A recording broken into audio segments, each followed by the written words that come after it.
Hello बच्चों, तो यहाँ क्वेश्चन दे रखा है, इसमें बोल रखा है बाइंडिंग एनर्जी जो आपका है ड्यूट्रॉन का बच्चों, वो दे रखा है 2.2 mega electron volt. And that of helium का जो न्यूक्लियस है बच्चों, उसका बाइंडिंग एनर्जी दे रखा है आपका 28 मेगा इलेक्ट्रॉन वोल्ट। अब बोल रखा है कि यदि आप दो ड्यूट्रॉन को अगर आप फ्यूज कर रहे हो और फ्यूज करके अगर आप हीलियम का न्यूक्लियस बना रहे हो, तो इस प्रोसेस में बच्चों क्या एनर्जी रिलीज होगा आपसे अकॉर्डिंग टू द क्वेश्चन बच्चों पूछा जा रहा है ना। तो अगर अपन सबसे पहले बात करें बच्चों रिगार्डिंग द की कॉन्सेप्ट जो हम लोग इस क्वेश्चन में डिस्कस करने जा रहे हैं, तो बच्चों हम लोगों ने न्यूक्लियर फिजिक्स में पढ़ रखा है अपन energy release during the nuclear reaction ना। हम लोगों ने कॉन्सेप्ट पढ़ रखा है किसका, energy released during what, energy released during nuclear reaction. ठीक है, न्यूक्लियर रिएक्शन के दौरान जो आपका एनर्जी रिलीज होता है उसका कॉन्सेप्ट हम लोगों ने सीख रखा है ना। तो वही कॉन्सेप्ट अपन बेसिकली बच्चों यहाँ पे चर्चा कर रहे होंगे। ठीक है, अगर मैं आपको जस्ट पहले उसके कॉन्सेप्ट को पहले अगर मैं थोड़ा सा डिटेल्ड में अगर आपको समझा दूं, तो बच्चों जैसे मान लो ना कि अपने पास कोई लेटर से मान लेते हैं कि अपने पास कोई एक्स और वाई जो दो न्यूक्लियस है, और ये न्यूक्लियस बच्चों फ्यूज करके अगर मैं मान लेता हूँ कि कुछ जेड कोई एक न्यूक्लियस बनाता है। ठीक है, और साथ में आपका क्या होता है, एनर्जी इस प्रोसेस में आपका रिलीज होता है ना।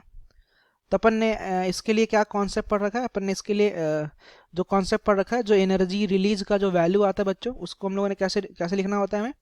तो जो एनर्जी रिलीज होता है उसको अपन ऐसे लिखते हैं, energy release is equal to, ये होता है बच्चों आपका बाइंडिंग एनर्जी ऑफ प्रोडक्ट, और माइनस का कर रहे होते हैं बच्चों binding energy of reactant. Okay, ये कॉन्सेप्ट होता है ना, binding energy of product minus का बाइंडिंग एनर्जी ऑफ रिएक्टेंट। ठीक है, मैं यहाँ पे लिख दे रहा हूँ बीई को मैं क्या बोल रहा हूँ, यहाँ पे बीई को मैं बोल रहा हूँ बाइंडिंग एनर्जी।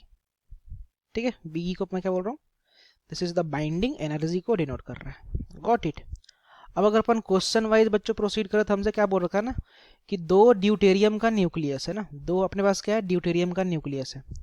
तो दो ड्यूटेरियम का न्यूक्लियस मतलब ड्यूटेरियम कैसे लिखते हैं, H1 एटॉमिक नंबर 1 और मास नंबर 2। ठीक है, तो अगर दो है तो मैं यहाँ पे दो लिख दिया, और इससे फ्यूज करके क्या बन रहा है आपका, तो इससे फ्यूज करके आपका बन रहा है हीलियम का न्यूक्लियस He24, और साथ में आपसे बोल रखा है कि एनर्जी रिलीज हो रहा है, तो इस एनर्जी रिलीज का बच्चों वैल्यू निकालो। ठीक है, एनर्जी रिलीज जो हो रहा है उसका वैल्यू निकालो ना। तब अगर अपन यहाँ पे सिंपल अगर कॉन्सेप्ट यूज करें, तो एनर्जी रिलीज हम लोग कैसे लिखेंगे, तो अपन लिखेंगे एनर्जी जो भी रिलीज्ड होगा it should be equal to what, तो it should be equal to the binding energy of what, the binding energy of product. तो प्रोडक्ट में क्या है, तो प्रोडक्ट में आपका हीलियम है, तो binding energy of helium minus का कर रहे होंगे अपन बाइंडिंग एनर्जी ऑफ किसका, तो बाइंडिंग एनर्जी ऑफ ड्यूट्रॉन का ना। ड्यूट्रॉन का मतलब कि H12 लिख रहा हूँ। बट एक चीज ध्यान देना बच्चों कि इस चीज को मैं मल्टीप्लाई करने जा रहा हूँ, ये जो टर्म है हमारा, इस टर्म को बच्चों मल्टीप्लाई करने जा रहा हूँ इंटू 2 से। टू से क्यों, क्योंकि अपने पास दो न्यूक्लियस है ना ड्यूट्रॉन के, इसलिए। ठीक है, अब अपन सिंपली अगर अपन यहाँ पे वैल्यूज पुट करना स्टार्ट करें, तो हीलियम का जो आपका बाइंडिंग एनर्जी दे रखा आपका, दे रखा 28 मेगा इलेक्ट्रॉन वोल्ट, माइनस का करेंगे बच्चों, और ड्यूट्रॉन का दे रखा आपका 2.2 मेगा इलेक्ट्रॉन वोल्ट, और सिंस दो है तो दो से अपन मल्टीप्लाई करेंगे। ठीक है, तो अपन यहाँ पे क्या किया, दो से इसको मल्टीप्लाई किया। ठीक है, if you further simplify this term, so after simplifying it will be equal to 23.6 mega electron volt के बराबर। और ये आपका बच्चों फाइनल आंसर आ जाएगा। अगर अपन ऑप्शन से अगर चेक करें, तो आपका जो सेकंड नंबर का ऑप्शन है बच्चों आपका ये करेक्ट है ना। Thank you.